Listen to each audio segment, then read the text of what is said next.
Good morning students. Starting with the next concept. कुठला बेटा? Single phase half wave bridge inverter with कुठला load आहे? Inductive load. Inductive लोडच्या ऐवजी इथे दोन लोड येऊ शकतात. एक तर इंडक्टिव्ह पण चालेल किंवा अजून एक कुठला लोड चालेल बेटा? आरएल. कुठला लोड चालेल? अजून एक आरएल लोड. ठीक आहे, इंडक्टिव्ह लोड चालेल किंवा आरएल लोड चालेल. बरं, आता याचं वर्किंग घेताना याचं वर्किंग एक्सप्लेनेशनच्या वेळेस इथे एक्सप्लेनेशन चालू होताना डायरेक्ट T1 टू T2, मग T2 टू T3, म्हणजे T3 टू T4 आणि मग T0 टू T1. म्हणजे पहिला इंटरव्हल हा असेल, सेकंड इंटरव्हल हा असेल, थर्ड इंटरव्हल हा असेल आणि चौथा इंटरव्हल हा असेल एक्सप्लेनेशनच्या पॉइंट ऑफ व्ह्यूने. ठीक आहे, फाईन. याचं इथे तुम्हाला या वेव्हफॉर्म मध्ये आउटपुटच्या व्होल्टेजची पण वेव्हफॉर्म दाखवली जाईल आणि ह्याच वेव्हफॉर्म मध्ये आउटपुटच्या करंटची पण वेव्हफॉर्म दाखवली जाईल. एकाच वेव्हफॉर्म मध्ये किती वेव्हफॉर्म येतील बेटा? दोन. जे कुठले असतील? आउटपुटचं व्होल्टेज आणि आउटपुटचं करंट. बरं, स्टार्टिंगला पहिले मी आता जसं एक्सप्लेनेशन चालू करतोय T1 to T2. T1 to T2 मध्ये सगळ्यात पहिला जो तुमचा कंडक्टिंग डिव्हाइस असेल तो म्हणजे कंडक्टिंग डिव्हाइस कुठला असेल? S1. बरं, S1 मुळे आता तुम्हाला आउटपुट भेटेल. पुन्हा एकदा S1 मुळे तुम्हाला काय भेटेल? आउटपुट भेटेल.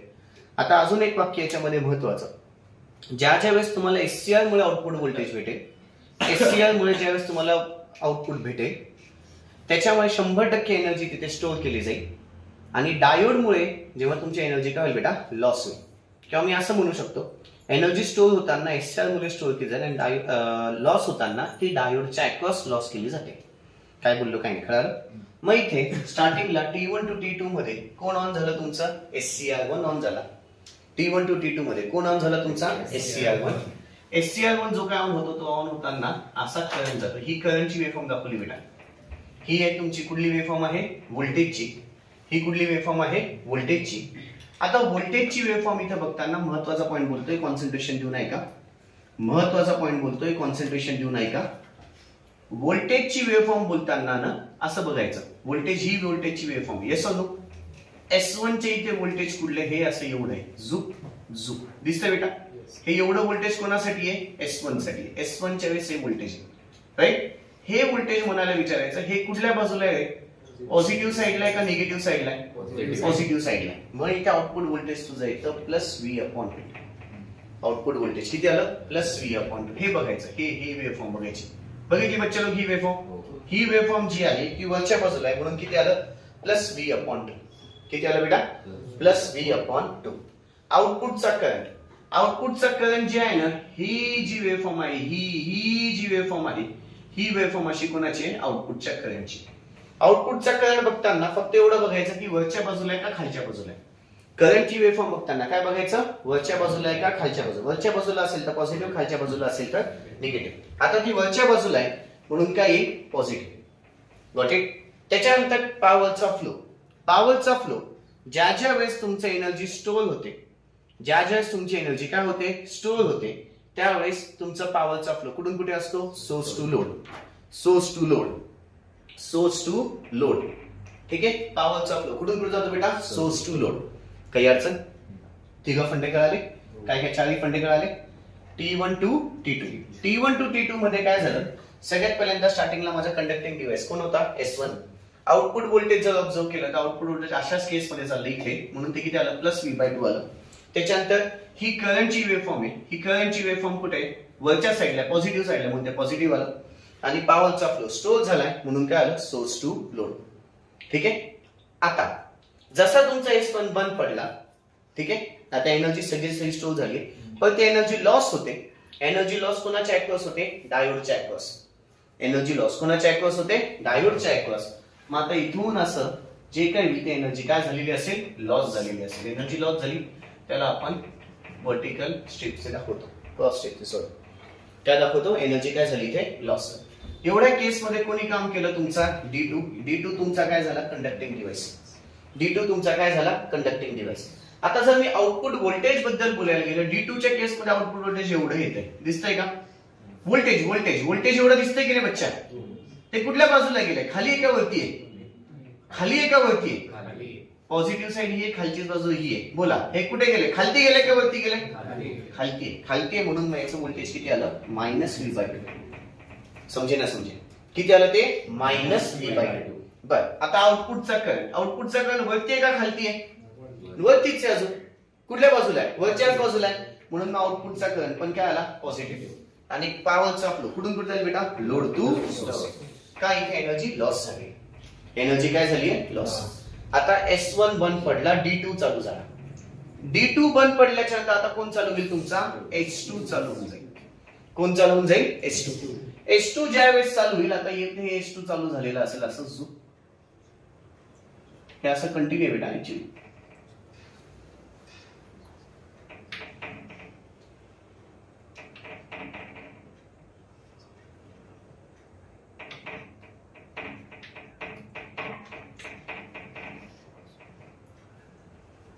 ओके इथे काय आलाय तुमचा T3 नावाचा डिव्हाइस ओके आता इथे कोण चालू झालं बेटा तुमचा लगेच S2 चालू झाला कोण चालू झाला S2 आता कंडक्टिंग डिव्हाइस तुमचा कोण आला S2 चालू झाल्याच्या वरती इथे ऑब्झर्व करा आउटपुट व्होल्टेज बद्दल बोलतोय व्होल्टेज कुठे आहे असंच चाललंय ना बेटा yes or no output voltage कुठे आहे खालच्याच बाजूला आहे आउटपुट व्होल्टेज कुठे आहे खालच्या बाजूला आहे आउटपुट व्होल्टेज कुठे आहे बेटा खालच्याच बाजूला आहे आउटपुट व्होल्टेज कुठे आहे खालच्याच बाजूला आहे म्हणून याला पण लिहिताना आपण काय लिहितो -V/2 त्याच्यानंतर करंट हे टोटली जी कर्व लाईन आहे ती करंटची लाईन आहे जी कर्व लाईन ती कोणाची आहे करंटची लाईन कुठे आहे वरच्या बाजूला आहे का खालच्या बाजूला आहे खालच्या बाजूला म्हणून त्याचा आउटपुटचा करंट काय आहे तो निगेटिव्ह आणि पॉवरचा फ्लो एनर्जी काय झाली स्टोर एससीआर असताना एनर्जी काय होते स्टोर एससीआर असताना एनर्जी स्टोर होते तो सोर्स टू लोड पुढचा जो ऑब्झर्व करायला गेलं पुढचं कोण काम करायला लागलं तुमचा हे पहा S1 च्या नंतर D2 कामी झाला S1 च्या नंतर D2 कामी झाला तर S2 च्या नंतर कोण येईल D1 S2 च्या नंतर कोण कामी होईल D1 आणि मग पुन्हा हे असं पुन्हा हे पुढच्या केसला असं जाईल गोटे पुढच्या याच्यात कोण जाईल बेटा आता बोला इथं D1 कामी झालं D1 च्या नंतर कोण कामी पुन्हा S1 का D2 च्या नंतर S2 येतं लगेच हो की नाही सिक्वेन्स बघा D2 च्या नंतर कोण येतं S2 मग D1 च्या नंतर कोण येणार S1 बंद पडला कोण चालू झाला D2 राईट D2 बंद पडल्याच्या नंतर लगेच S2 आता ऑब्झर्व कर S1 च्या आधी कोण होतं मग इथे पण S1 च्या आधी कोण येणार D1 समजे ना समजे मग इथे पुन्हा कंडक्टिंग डिव्हाइस तुमचा कोण आला D1 येस ऑर नो आता D1 जो आहे तो असा दाखवला जाईल समजे ना समजे राईट पण D आलाय म्हणजे पुन्हा इथे काही डायोड जिथं आहे ना तिथं काय येईल क्रॉस येणार म्हणजे येणार कळालं डायोड जिथं आलाय तिथं काय 100% क्रॉस येणार म्हणजे येणार पुन्हा इथून ते गॅस केस मध्ये अशीच आहे गॉट इट आता पुन्हा डायोड इथे समजे ना समजे काय झालं काय नाही कळलं ओके आता पुढे आउटपुट व्होल्टेज ह्या केस मध्ये आउटपुट व्होल्टेज कसं असेल बेटा कोण सांगू शकेल आउटपुट व्होल्टेज किती इथले अंदाज घ्या त्याच्यावर सांगा निगेटिव्ह नाही येणार बेटा इथं निगेटिव्ह दोनदा निगेटिव्ह झालं तर दोनदा पॉझिटिव्ह येईल ना बेटा डोकं लावून थोडंसं दोनदा निगेटिव्ह झालं तर दोनदा काय पॉझिटिव्ह सिंपल किती लिथे +V/2 वरच्याच बाजूला आहे ना बेटा एवढा D1 आहे एवढी तुमची वेव्हफॉर्म झाली एवढी तुमची काय झाली आहे वेव्हफॉर्म दिसते एवढी काय झाली तुमची वेव्हफॉर्म एवढी काय झाली वेव्हफॉर्म दिसते त्या वेव्हफॉर्म मध्ये आउटपुट व्होल्टेज कसं आहे +V/2 ठीक आहे आउटपुटचा करंट कुठे खालच्या बाजूलाच आहे ना मग आउटपुटचा करंट काही निगेटिव्ह पा मॅच झाला दोनदा पॉझिटिव्ह दोनदा काय आलं निगेटिव्ह पॉवरचा फ्लो कुठून कुठे जाईल लोड टू सोर्स काय झालं काही नाही कळालं ओके आता हे तर झाले आता इथं दाखवताना आपल्याला 4 मुद्दे दाखवायचे करंट टू द सगळ्यात पहिल्यांदा SCR1 करंट टू द काय दाखवायचं आहे SCR1 current to the SCR1 असं जाईल SCR1 बघा झू हा पुन्हा खाली आला बरोबर SCR1 इथे पुन्हा दिसतोय हा पुन्हा काय झाला SCR1 झू पुन्हा हे खाली गेलं हा करंट कुठला झाला तुमचा SCR1 आता काय दाखवाल current to the SCR2 zoo बरोबर नाही SCR2 कुठे आहे खाली आहे ना SCR1 वरती गेलाय SCR1 पुन्हा वरती गेलाय SCR2 कुठे आहे खालती आहे SCR2 कुठे आहे? खालच्या बाजूला आहे. पण आपण जे करंट SCR हे आउटपुटचे करंट आहे, पण इथे दाखवताना काय दाखवतो आपण? वरच्याच बाजूला. इथे दाखवताना कुठे दाखवायचं बेटा? आपलं वरच्याच बाजूला, म्हणजे सेम पॉइंट. ठीक आहे. हा कुठला झाला? SCR2.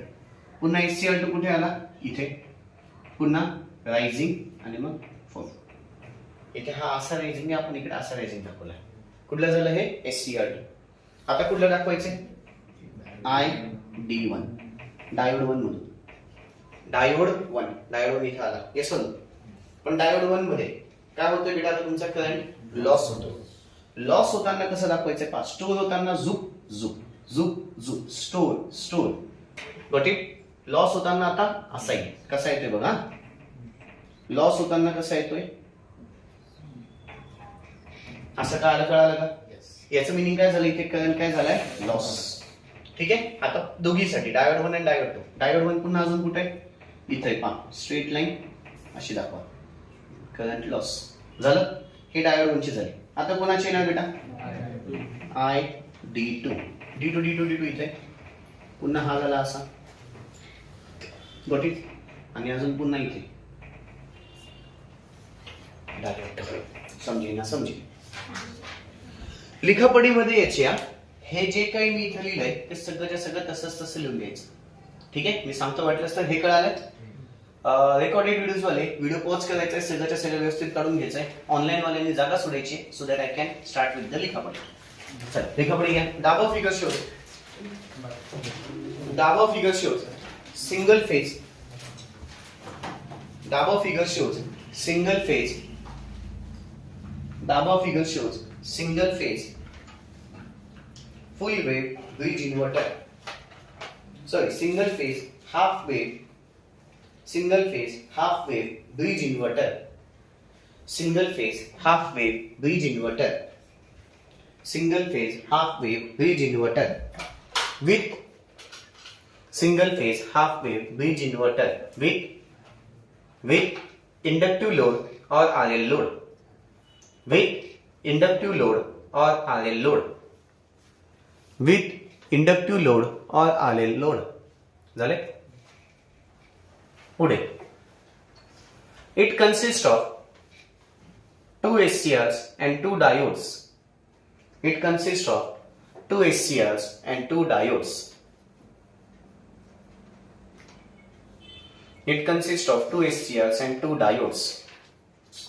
झाले? The input DC voltage is divided into two parts. The input DC voltage is divided into the two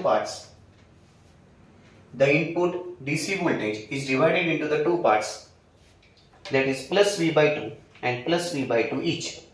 The input voltage is divided into two parts, plus V by 2 each. असं लिहा. The input voltage is divided into two parts, plus V by 2 each. झाले? पुढे घ्या. The working or the operation can be explained in 4 intervals. The working or the operation can be explained in the 4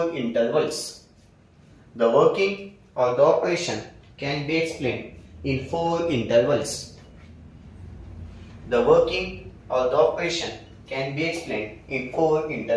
Interval 1. Okay, don't be done. The working of the operation can be explained in 4 intervals. Interval 1. आता directly interval घेताना काय घ्या? T1 to T2 घ्यायची. Interval आपण explanation कुठून चालू करतो बेटा? बोला. T1 to T2 पासून. T0 to T1 चालू केलंय का? नाही. पुन्हा आता ही फर्स्ट आहे. काहीतूनच घेतात. इथून घेतात. पण आपल्याला लक्षात ठेवा, एक्सप्लेनेशन मध्ये मी तुम्हाला कुठून सांगितलंय? लिखापडीमध्ये त्यांनी कसं दिलं का बघू द्या मला. त्यांनी ना घेताना पहिला इंटरवल कुठला आहे? T0 to T1 आहे. नाही, एक काम करा, इंटरवल 2 लिहा. इंटरवल 2 पहिलाच कुठला घेतला आपण? इंटरवल 2. इंटरवल 2 कुठला आहे? बोला. T1 to T2 असं करा. इंटरवल 2 T1 to T2 ब्रॅकेटच्या आतमध्ये. Interval 2 T1 to T2. In this interval conducting device is S1. In this interval, conducting device is S1. In this interval, conducting device is S1. In this interval, conducting device is S1, comma there. Output voltage is plus V by 2. Output voltage is plus V by 2. Output voltage is plus V by 2, comma there. Output current is positive. Output current is positive. Output current is positive. And power flow takes place from source to load. And power flow takes place from source to load. And power flow takes place from source to load.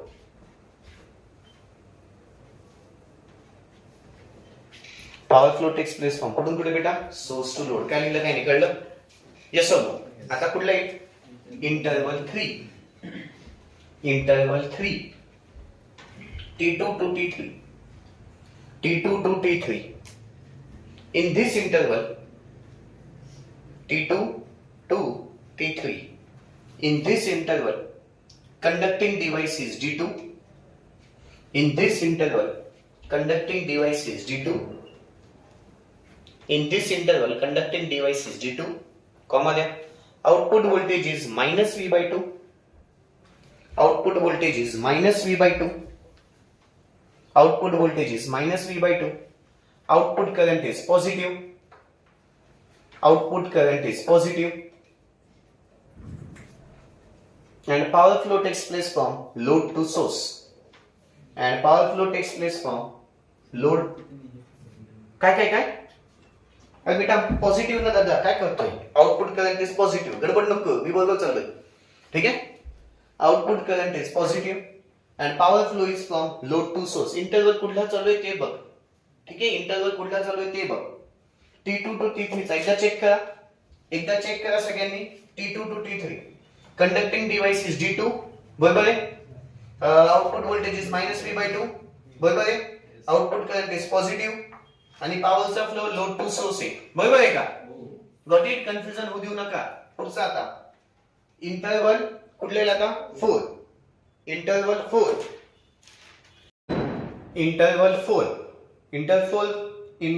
4 T3 to T4 interval 4 T3 to T4 in this interval the conducting device is S2 in this interval the conducting device is S2 output voltage is -V by 2 output voltage is -V by 2 output current is negative and the power flow is from source to load आता बघा हा interval 2 झाला हा interval 3 झाला 2 मिनिटं हा interval 2 झाला हा इंटरवल 2 हा इंटरवल 3 हा इंटरवल 4 आता काय बाकी इंटरवल 1 बाकी आपला काय बाकी आहे इंटरवल 1 चला मग इंटरवल 1 लिहा interval 1 T0 to T1 interval 1 T0 to T1 लिहिता येईल बेटा चला लिहा पटापट जे मागे लिहिलेले आहे पटापट conducting device is D1 in this interval conducting device is D1 in this interval conducting device is D1 output voltage is plus V by 2 output voltage is plus V by 2 output current is negative and power flow is from load to source and power flow is from load to source okay खाली एक point लिहा when SCR is on energy is stored when SCR is on energy is stored while when diode is on energy is lost when the diode is on energy is lost okay आता आपली दोन concept संपले बेटा single phase half wave bridge inverter with resistive load पण झालं आणि single phase half wave bridge inverter with inductive load किंवा RL load पण झालं ओके दॅट्स ऑल बाकीचं उद्या थँक्यू